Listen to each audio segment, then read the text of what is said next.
Matapos ang Biyernes Santo, kasama ng imahen ay ang Venerador Hermandad del Señor Santo Cristo de Lomos. Señor Santo Cristo de Lomos, kaawaan mo kami.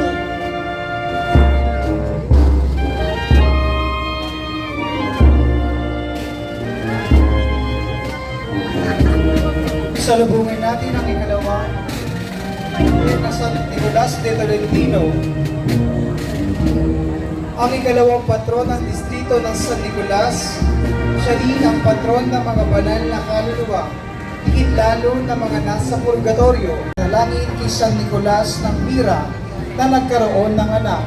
Sa edad na 18, siya ay pumasok sa monasteryo at naordinahan bilang pare noong siya ay 25 taong gulang.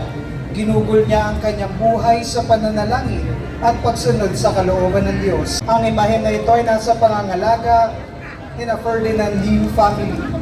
San Nicolas de Tolentino, Ipanalangin mo kami. San Jose de Troso, ang patron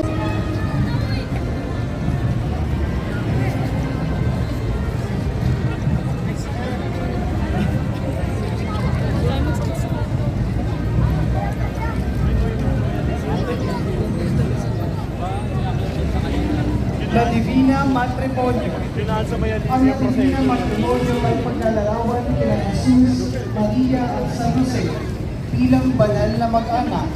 Ipinapaalala nito ang kabanalan ng buhay mag-asawa at ang kahalagahan ng pamilyang nakasentro. kasaysayang ipinagkaloob noong 1691. Nagbigay daan ito sa mga deboto na magdiwang ng taimtim na walang mga panganib at abala sa malalakas na ulan ng tag-ulan sa Maynila tuwing Hulyo. Ang kanyang kapistahan ay ipinagdiriwang tuwing ika-29 ng Enero.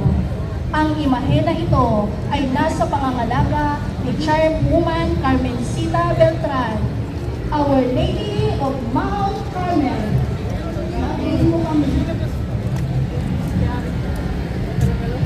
Nuestra Señora de Candelaria de Tondo. Ang imahen na ito ay representasyon ng pagdadala kay Jesus, kalawang patron ng distrito ng Tondo, Manila. Ang kanyang kapistahan ay pinagdiriwang tuwing ika-2 ng Pebrero. Ang imahen na ito ay nasa pangangalaga ni Rodrigo Lizardo and Joshua Capulo. Nuestra Señora de Candelaria de Tondo. Ipanalangin mo kami. Si Balagpa, La Purísima Concepcion, Ipanalangin mo kami.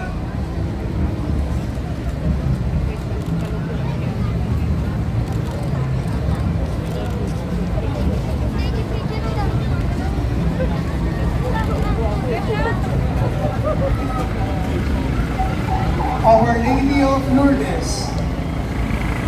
Ang mga operasyon na naganap malapit sa isang grotto sa Lourdes, France ay binarakahan ng... Ang imahen na ito ay nasa pangangalaga ni Jonathan Ortega. Our Lady of Lourdes, ipanalangin mo kami.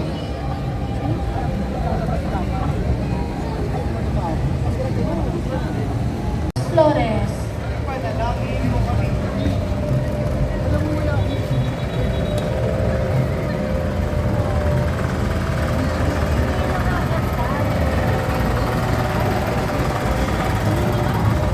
Ng itim na Madonna ay nakatambal na sa pandaigdigang dambana ang katedral ng Antipolo Antipolo sa kabundukan ng Sierra Madre sa silangan ng Metro Manila.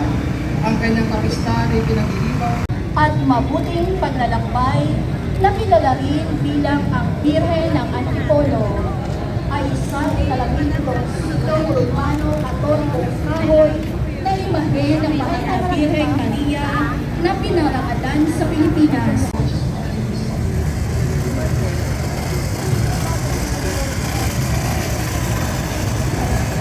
La Virgen Divina Pastora Ni M. Jude Perez, Santa Maria Estela Matulina, ipanalangin mo kami.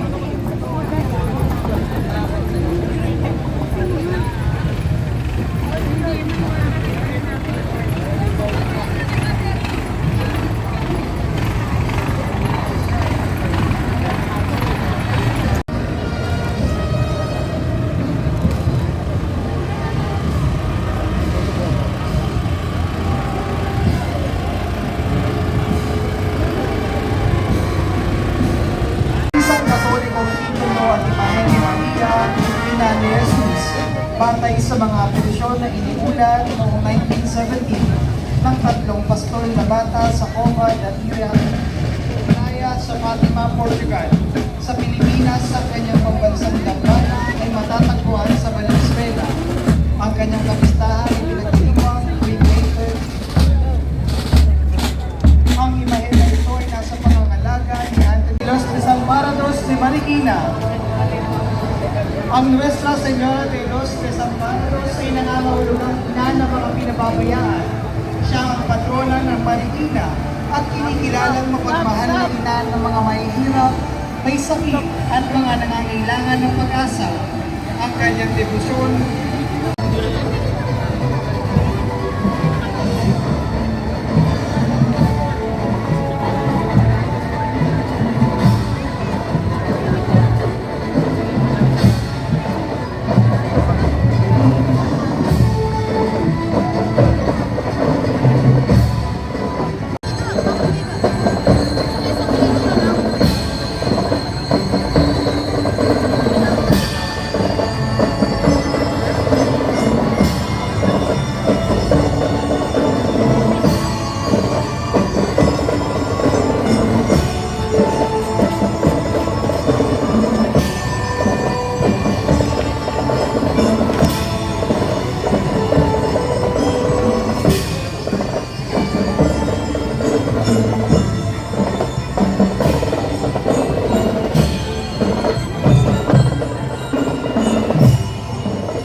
Ito ay partikular na tumutukoy sa tulong na ibinigay ni Maria bilang tagapamagitan. Ibig sabihin ay isa sa mga nananalangin kasama at para sa atin ng Diyos. Kanang braso, nakasuot siya ng pulang tuliga na may asul na manto. Ang mukha ng ating inang ay napaka-religyoso at ang mukha ng pagkakasangkol ay nagmamahayag na habang nakatingin siya sa kanyang ina. Ang kanyang kapastahan ay sa Diyos.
pangangalaga ni Ginoong Levi Chan na sinamahan ng Our Lady of Sorrows Parish, Pasig.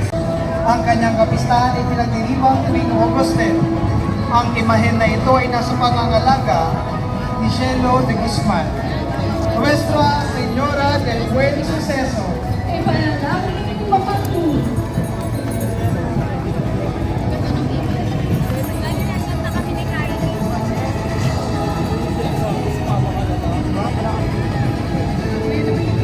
Ay pinagdiriwang tuwing ika-15 ng Agosto. Ang imahen na ito ay nasa pangangalaga ni Genesis Altea. Langin mo kami.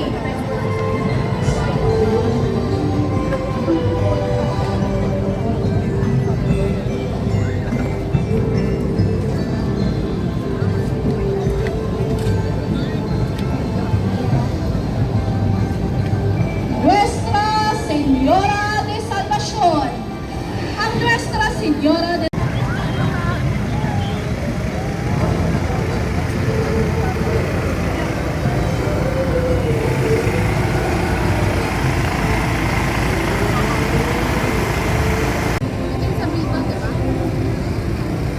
Nuestra Señora Mater Immaculata. Ang titulong ito ay binibigay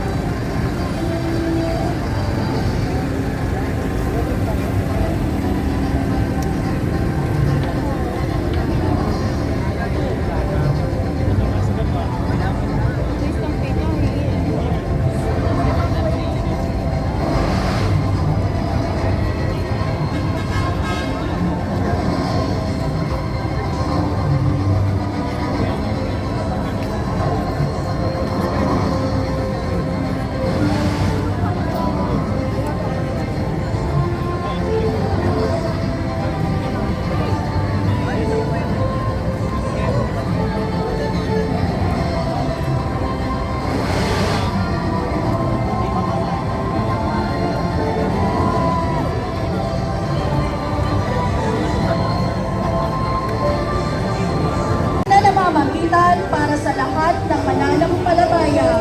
Ang kanyang kapistahan ay ipinagdiriwang tuwing ika-22 ng Agosto. Ang imahen nito ay nasa pangangalaga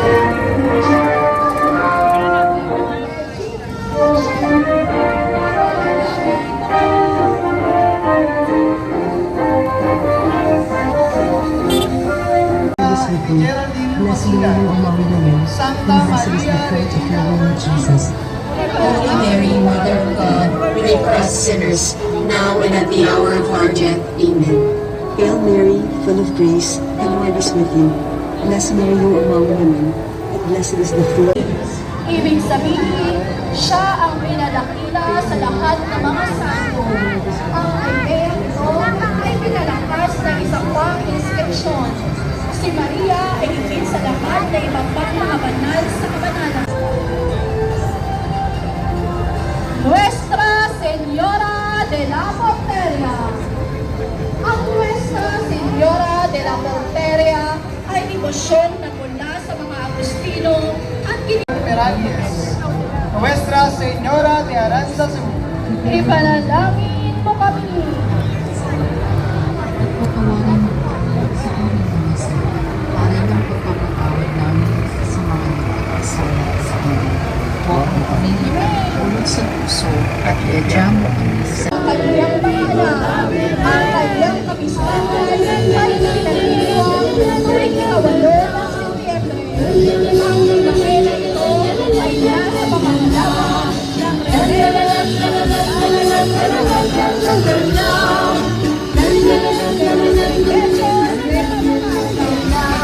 Lord Dolor, ipanalangin mo kami.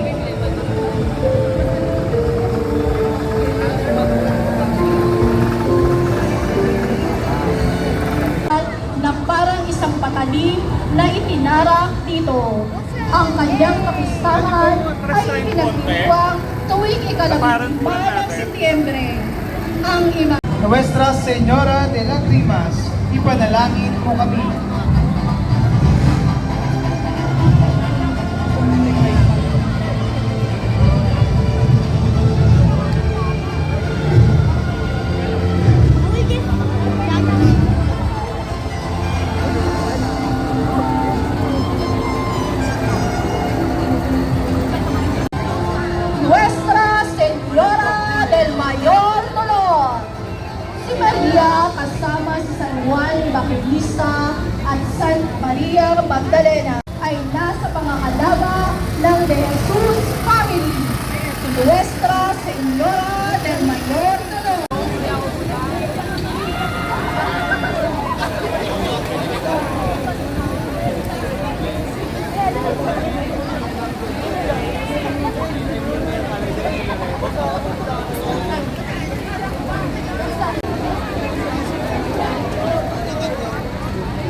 Lady of Pentecost ay patungkol sa presensya ng Mahal na Birhen Maria noong panahon ng nanahon Nuestra Señora de Loreto. Ang titulo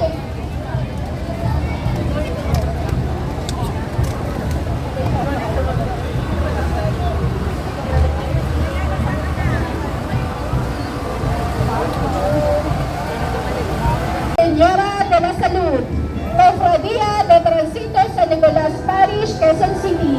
Ang orihinal na pagpaghimala at pintakasin ng mahal ng Nuestra Señora de la Salud, Salud ng Orden ng mga Agustino Recoleto ay dumating sa Pilipinas noong 1634. Una itong idinambana sa simbahan ng mga Recoleto sa Bagong Bayan, na ngayon ay collective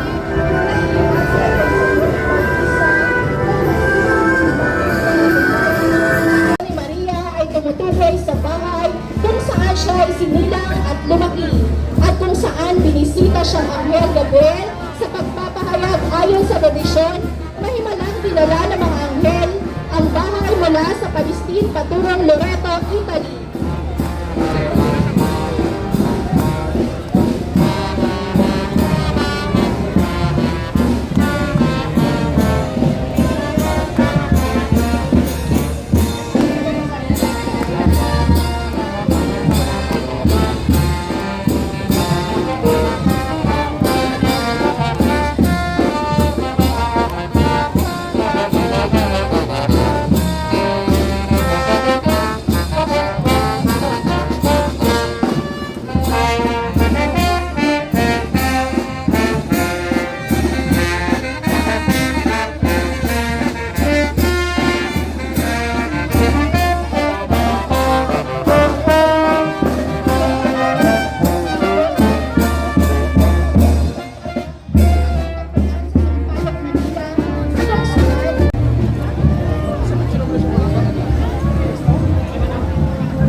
Sa atin siya ay papaghiwalay.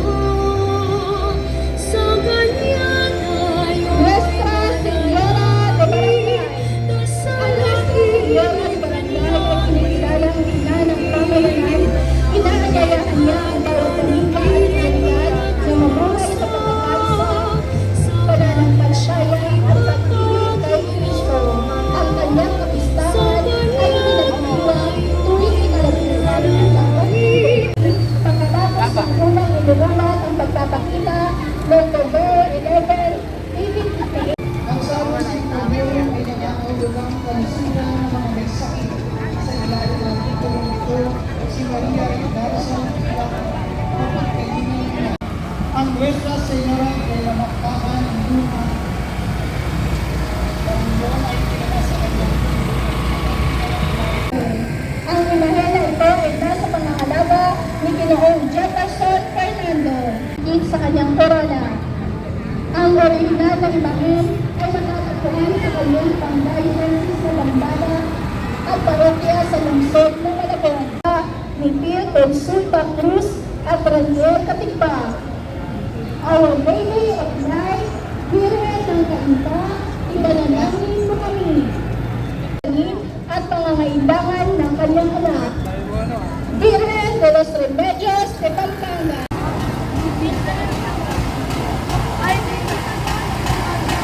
Our Lady of the Miraculous Medal.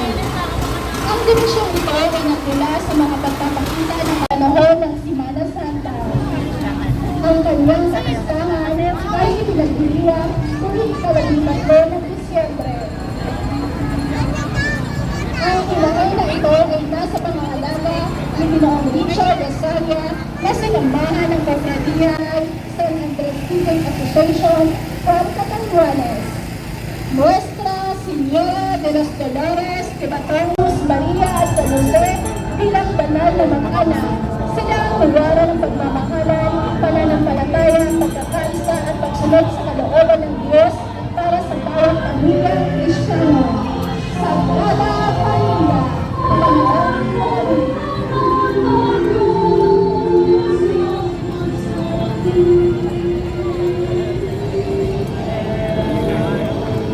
Our Lady of Grace.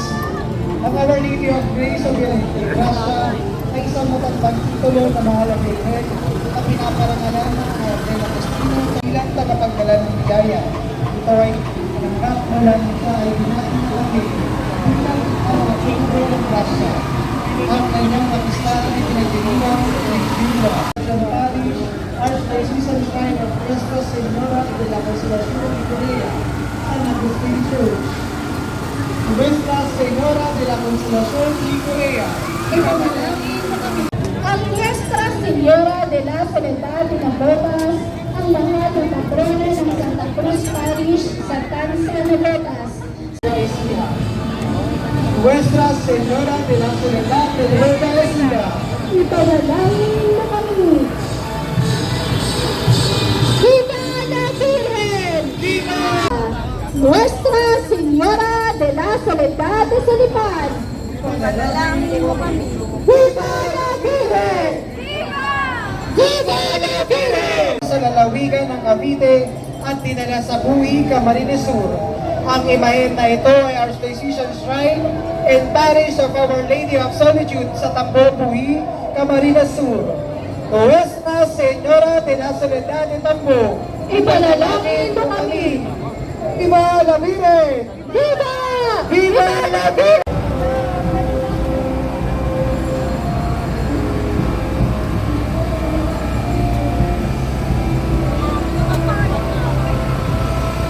Iyang kailiba, gibukan paladan na bagakumba.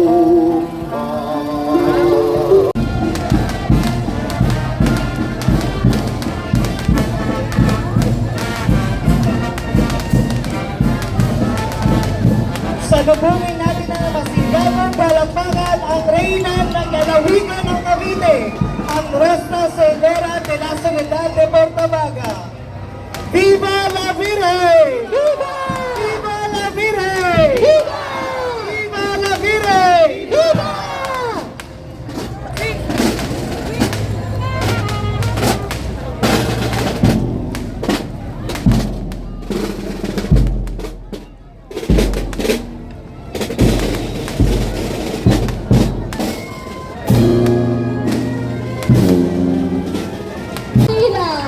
Coronada Episcopal. Matapos maibigin ang ating Panginoong Jesucristo, ang mahal na Birhen Maria ay nanirahan sa mahalan ni Apostol San Juan. Sa unang gabi ng Biyernes Santo, kanyang pinagnilayan ang mga gabay na nahandog kay Jesus sa templo. At ang iyong sariling puso ay tarakan ng isang panaraw. sumasabisa sa matinding pagdurusang pinagdaan.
Hashtag ang kwentong para ata. Napicturean na.